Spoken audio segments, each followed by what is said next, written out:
من السماء، نظرة على مستقبل الكرة الإفريقية من قلب أكادير من أكادير إلى العالم.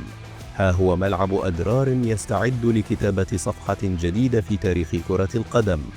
فمنذ افتتاحه سنة 2013 رسخ هذا الصرح الرياضي مكانته كوجهة دولية مرموقة، حين استقبل مباريات من كأس العالم للأندية، وأثبت جاهزيته لاحتضان كبرى المنافسات القارية والدولية. واليوم يعود الملعب ليتألق من جديد عبر ورش تأهيل متكامل استعدادا لاستقبال كأس إفريقيا 2025، وترسيخا لمكانة المغرب في الترشح المشترك لتنظيم كأس العالم 2030. تنقسم الأشغال إلى مرحلتين رئيسيتين.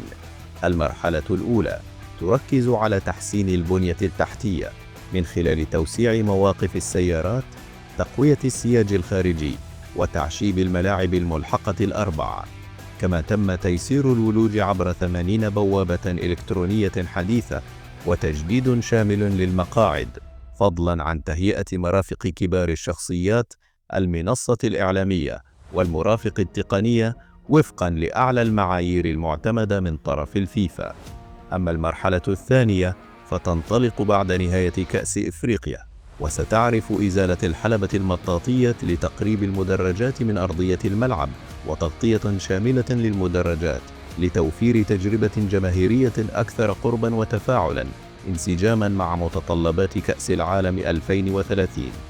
وفي محيط الملعب سيتواصل العمل على إحداث قرية رياضية متكاملة تحتضن فضاءات متعددة للرياضة والتكوين والتأهيل، في مشروع طموح يعكس رؤية أكادير كمركز رياضي واعد في قلب المغرب. من السماء توثق عدسة الدرون هذه اللحظة الفارقة، لحظة ولادة حلم جديد في وسط المغرب.